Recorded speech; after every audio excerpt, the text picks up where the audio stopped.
Hello students. So today we are going to solve Goa Board Prelim 2024 paper, okay, which was held uh, this year in I think in January or February. Okay. So the questions here are according to the chapters. Okay. So first is this relations and functions. First question, it was if a set A has m elements and set B has n elements, then the number of all relations from A to B is. Okay, so if a set A has n elements and set B has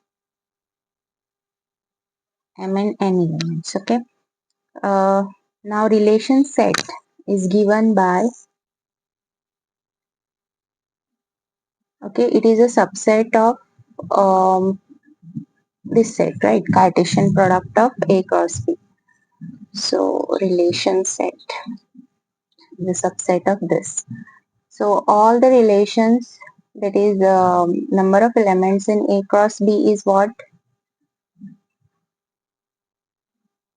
M into N, right?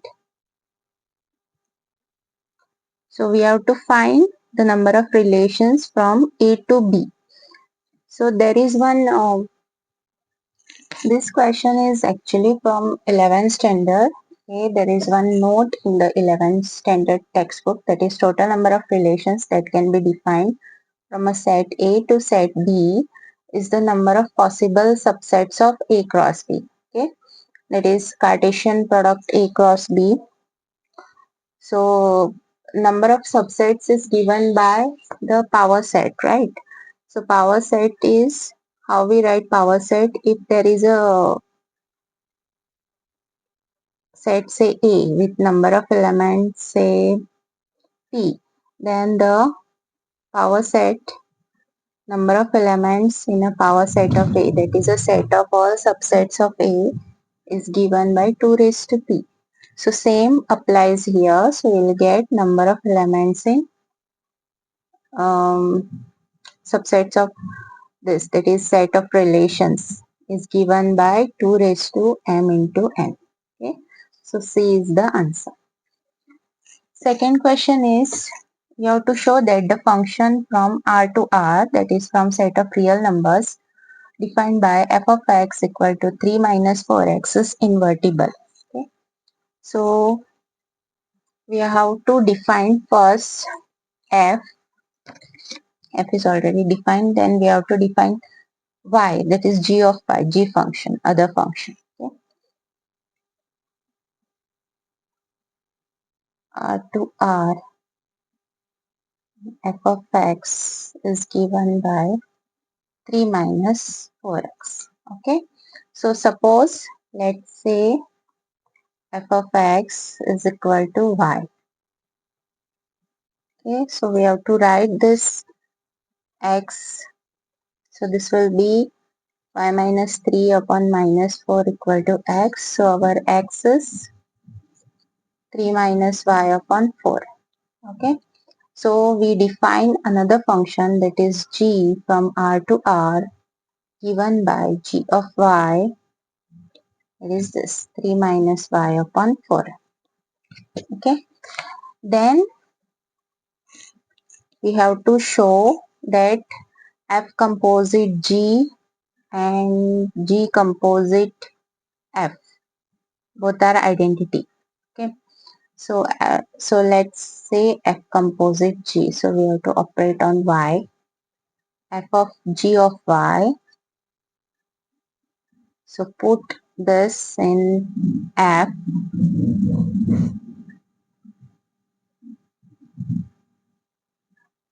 So this is 3 minus 3 plus y, so we are getting y. Okay, this is true. Then g of g composite f of x,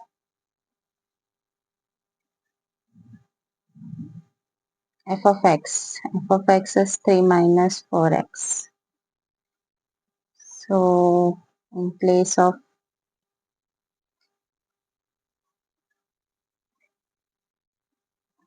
x you have to put 3 minus y by 4.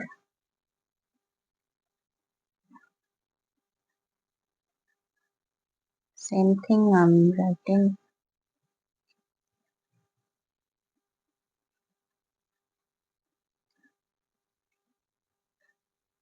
This is f of x. G of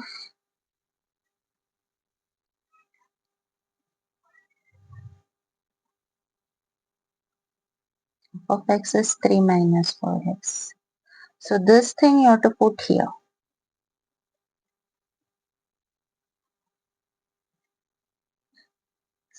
Okay. So this is 3 minus 3 plus 4. So we are getting x.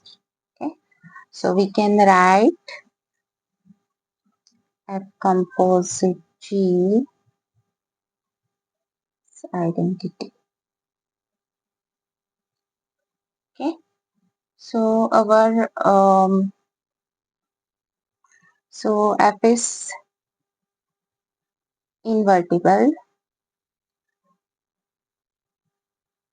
and we have proved that G is the inverse of F. So F inverse is our G of Y. Okay, that is 3 minus y by 4. Okay. Next question is from inverse trigonometric functions. The principal value of cosec inverse of minus 2 upon root 3.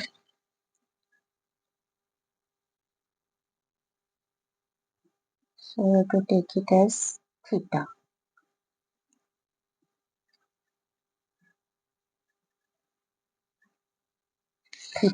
Okay. And we know from the properties that cosec of minus theta, that is cosec inverse of minus x, is minus of cosec inverse of x, right? So here also we can write it as minus of cosec inverse of x. So this is cosec and sine theta will be what? Root 3 by 2. Okay, which is minus root 3 by 2. And sine of theta root 3 by 2, then theta is our pi by 3 because it is 60 degree. Okay, so theta is minus pi by 3. Okay, so C is the answer. Let's solve this fourth question.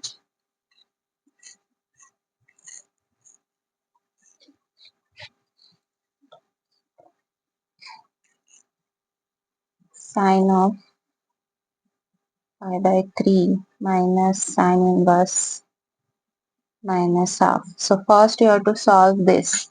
So we can solve this by taking some theta, sine inverse of theta. Okay. Now we know that sine inverse of minus x is minus sine inverse of x. Okay. So sine theta, this is sine theta. Sine theta is half for which angle? Pi by 6, that is 30 degree. Okay. So theta is minus pi by 6. So we have to substitute it here.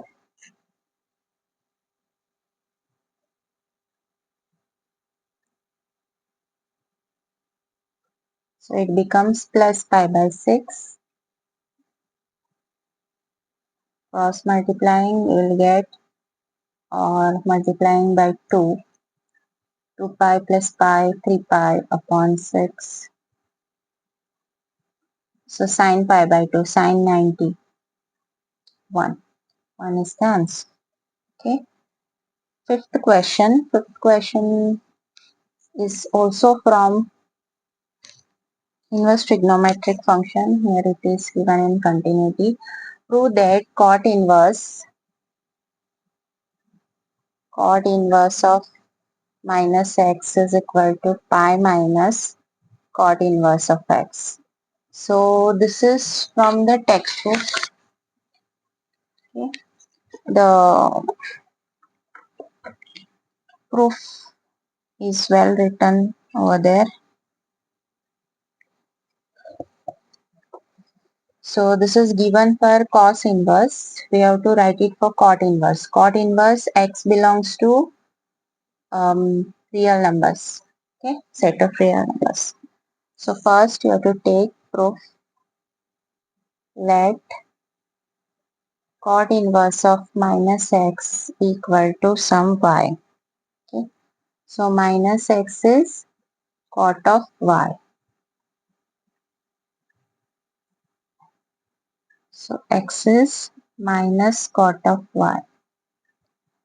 And this we can write it as cot of pi minus y, right?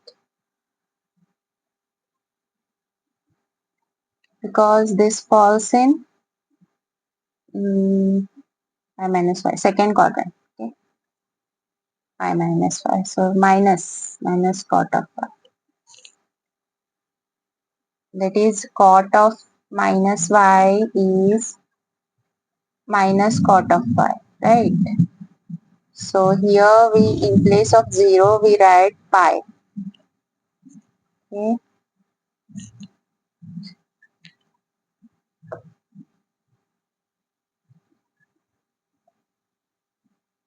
Then x equal to cot of pi minus y. Okay.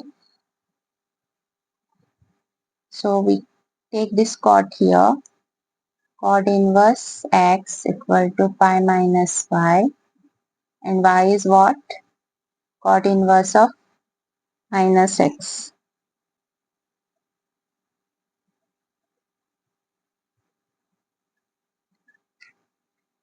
Okay.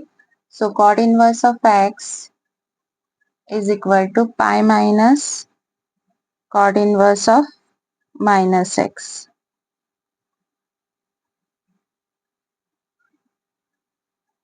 Okay. And this, okay.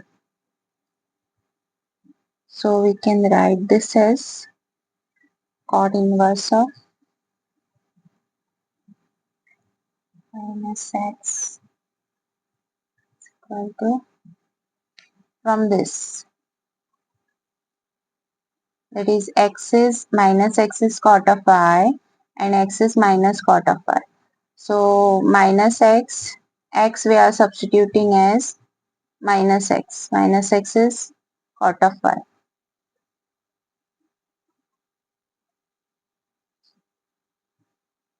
Inverse of x, right? Y minus cot inverse of minus x. So we have to take this cot inverse of minus x this side. Okay, I'll write it here only.